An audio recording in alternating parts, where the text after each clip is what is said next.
Here at Cambridge, and after the running of the WAIKATO Flying Mile, I'm catching up with Chris Alford after a brilliant win of Aldebaran Zeus. Firstly, mate, he was great. Yeah, he was good, and coming back he blew up a bit, so the run topped him off really well. I said to a few of the, especially the photographers down there, he's a beautiful horse. He looked good before the race. I was a bit worried he might have looked a little bit too good. Yeah, and he got a little bit revved up with all the music and the lights and the crowd going off, but once he was racing, he was his normal professional self and did the job.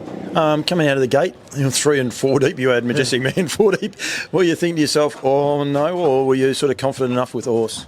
Oh no, but I presumed that the inside ones had come out and then be happy to trail, so I just had to get him out quick enough to stay inside Majestic Man going into the turn, which worked out.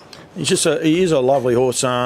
He's raw. Duncan says openly that he's not going to be racing for much longer, but basically next year has always been the year that he's planned around having him. He just keeps progressing. What's a trip like this do for a horse like him?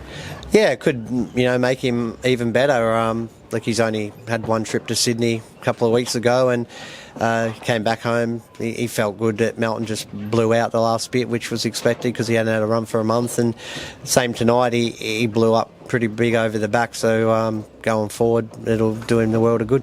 He fronts up next week. Do you come back next week to drive? Yeah, I'm pretty sure.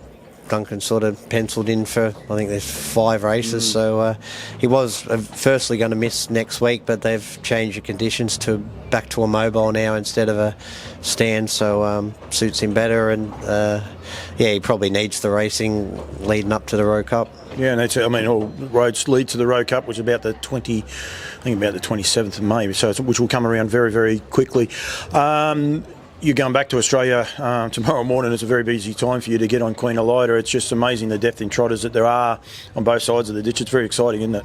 Yeah, for sure. I hadn't heard of a couple of the ones that were in the race tonight, but they got off the gate, and even the pole horse was 50-1 and it ran third, so even the ones that are lesser known are still very good. Yeah, no, it's super exciting. Just quickly, mate, the race was running 1-888. Unfortunately, you had to pull him up, broken gear.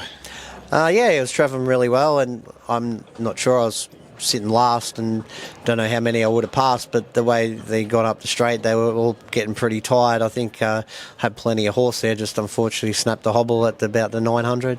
The crowd noise before and after, how was it? Yeah, I didn't hear much early, but when I was pulled up down the back straight, I was just watching the finish as they turned for home, and there was a huge roar as Old Town Road went for the sprint lane, but even louder when Copy that held on. Well, I think many of them, the locals, they were cheering for Kango. They were wrapped in Kango, whether he was still there as well, and it's exciting. It's good for harness racing, isn't it, to have big crowds like this, and they were there genuinely cheering the horses. I mean, they're here for the party now, but they were there cheering the horses, which was so good. Yeah, no, it's been a pretty good crowd all night, really, and I think they'll be partying on for a while. They will indeed, mate. I'll let you go. You're going to get, about 3 hours sleep? We've worked out. Get on the red eye. You're crazy. I'll give you that. But well done to you, mate. Congratulations on winning with Aldebaran Zeus, and keep up the good work. No, thanks, Paul. Thanks, man.